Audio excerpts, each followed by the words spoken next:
The woman tested if her body carried true dragon blood by placing fossilized dragon eggs in a blazing furnace. As temperatures soared to thousands of degrees, Khaleesi bravely retrieved the eggs. A maid panicked and snatched them away, but Khaleesi's hands showed no signs of burns. The maid's hands were scorched crimson. Khaleesi realized she was immune to fire. Gazing at the ancient dragon eggs, she asked if they were truly eggs of extinct dragons. The maids laughed at her words. Dragons were mere children's tales, they claimed, never real. Meanwhile, Viserys plotted to sell Khaleesi's eggs to fund his army and reclaim the Iron Throne. Yora caught his scheme, forcing Viserys to abandon the eggs. That night, Viserys raged through camp, confessing his theft publicly. Khaleesi challenged him, knowing her fireproof lineage, to test Viserys' royal blood. Molten gold poured over Viserys, as Khal Drogo watched coldly.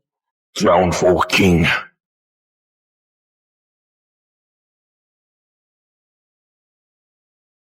Viserys died screaming in agony. His failure proved false heritage. The eggs remained Khaleesi's. Khal Drogo's mortal wound weakened him daily. Dothraki abandoned their fading leader, seeking new warriors to follow. Khaleesi's army crumbled, shattering her Westerosi ambitions. The Iron Throne seemed lost. Worse came when Drogo died, and her stillborn child emerged, delivered by a treacherous midwife, who mocked the monstrous infants. Scaled skin and bat-like wings, no arms, blind eyes. This abomination cannot live. But none recognized the child's draconic resemblance. Khaleesi's stillbirth drew scorn. Dothraki tradition demanded a widow join her husband's pyre. Few attended the funeral. Most saw her as monster-bearer. Khaleesi ordered the dragon eggs, placed on Drogo's pyre. Then she walked into flames. Yora's pleas unheard. Fire raged till dawn. At daybreak, Yora approached ashes, expecting tragedy, but found miraculous survival. From fiery ruin emerged the mother of dragons reborn. 3 hatchlings clung to her unscathed flesh. Yora gasps as he finds a completely unscathed woman seated on the ground, cradling 3 newly hatched dragon hatchlings in her arms. The miraculous sight leaves every witness in awe and reverence, proving the existence of dragons from ancient legends. Yora immediately drops to his knees, swearing lifelong allegiance to Daenerys. Soon the entire crowd kneels before the divine miracle. Thus dragons are truly reborn into the world of Westeros. A blazing comet streaks across the heavens, heralding the dragon's return to the realm. All recognize the turning wheel of fate. With 3 dragons by her side, Daenerys' ambition for the Iron Throne burns brightest. The rapidly growing dragons thrive under her care, but their wild nature emerges as their fiery tempers gradually surface. To the mother of dragons, these beasts are ultimate weapons to conquer kingdoms. A single dragon's tower surpasses entire armies. Thus empowered, Daenerys confronts arrogant nobles, negotiating from newfound strength. She demands liberation of all slaves, no longer just mother of dragons. She aspires to be humanity's liberator. A noble arrives in pompous grandeur. He scoffs at the unsullied legions, confident in his superior forces, trusting his stronger allies' might. When facing Daenerys directly, the dragons unleash thunderous roars, forcing the noble back in terror. Dragon myths made flesh startle him. The creature's sheer menace radiates. The noble's arrogance fades. He warns against challenging his forces. Countless armies lie defeated in history, crushed by his unconquered armies. Daenerys responds unexpectedly, tossing meat from her bowl toward the scrambling dragons. The chaotic feeding frenzy unfolds, leaving the noble stunned and fearful. He urgently commands servants to offer chests of gold and jewels, hoping to buy peace through riches. The kneeling slaves nearby need no special consideration, he claims. But the noble's words only strengthen Daenerys' resolve to free the enslaved. She issues an ultimatum: free all slaves in the city at once, or face Dragonfire's cleansing wrath. The noble mocks her audacity. Never has he heard such defiance from an 18-year-old girl no less, to dare make such demands. He boasts of the invincible second sons, who've never lost a battle in history. Should she insist on war, she'll join his countless fallen foes.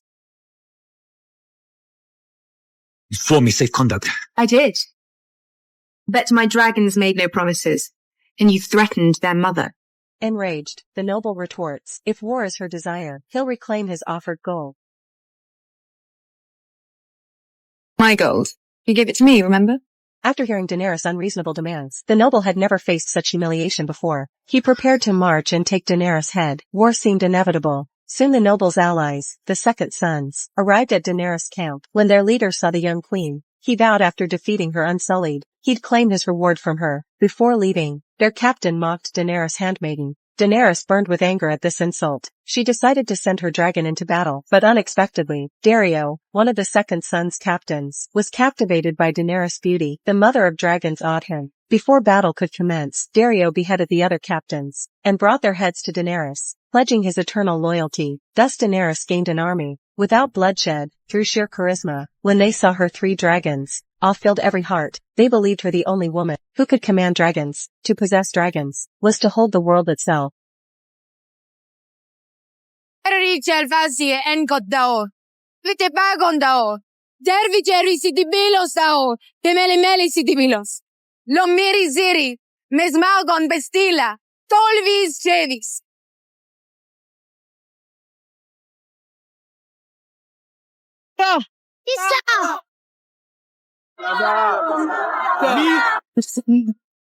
Mysa is Old Gisbury. It means mother. Daenerys released her dragon skyward, then walked into the crowd. The people lifted her high. 200,000 fervent eyes watching. Daenerys felt fulfilled, knowing her efforts bore fruit. The ancient city was liberated.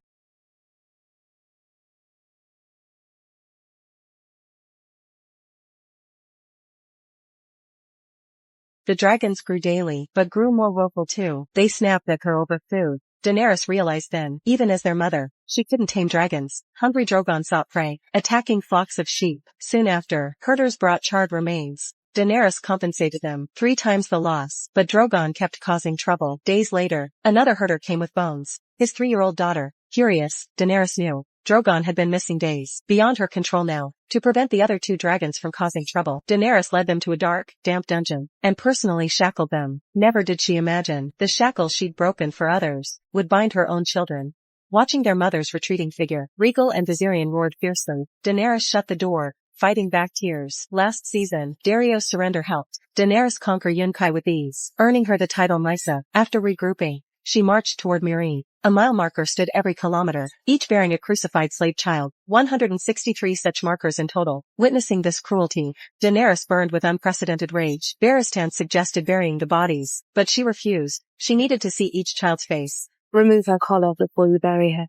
Soon, her army reached Meereen's gates. The nobles awaited them, having received advance word. Their champion rode out to taunt. He dismounted and urinated publicly, leaving Daenerys speechless. Mocking the unsullied slack, he called Dario pathless. The nobles roared with laughter. Daenerys' face darkened. She vowed retaliation. First silencing this fool, Dario volunteered. Let me kill him for you. She smiled faintly. You've quite an audience. Don't disappoint them. As the night charged, Dario stood calm. Daenerys grew concerned. At the last moment, he drew his dagger, blinding the horse, then beheaded the rider. Winking at Daenerys afterward, his flirtation skills rival my Hangzhou buddies. The nobles quivered with rage, ordering archers to fire, but they were out of range. Dario smirked, dropped his pants, and pissed toward the walls. Daenerys then addressed the slaves. Those enslaved in Astapor and Yunkai now stand free. Behind me, I'm not your enemy, your masters are. They chained you, murdered your children. I give no commands, only choices. They will face justice. Catapults rolled forward, but launched shackles, taken from dead children. Slaves seized the chains, eyes blazing with purpose. That night they debated rebellion. Grey Worm smuggled weapons in, arming the defenseless. He declared, Meritovie derve samovita hime glezor espobilma. Dorijim kotas te bajo jiva derve sombaz. Jiebat. Jimi sidlivas zermas maho. At dawn they revolted, trapping nobles in the streets.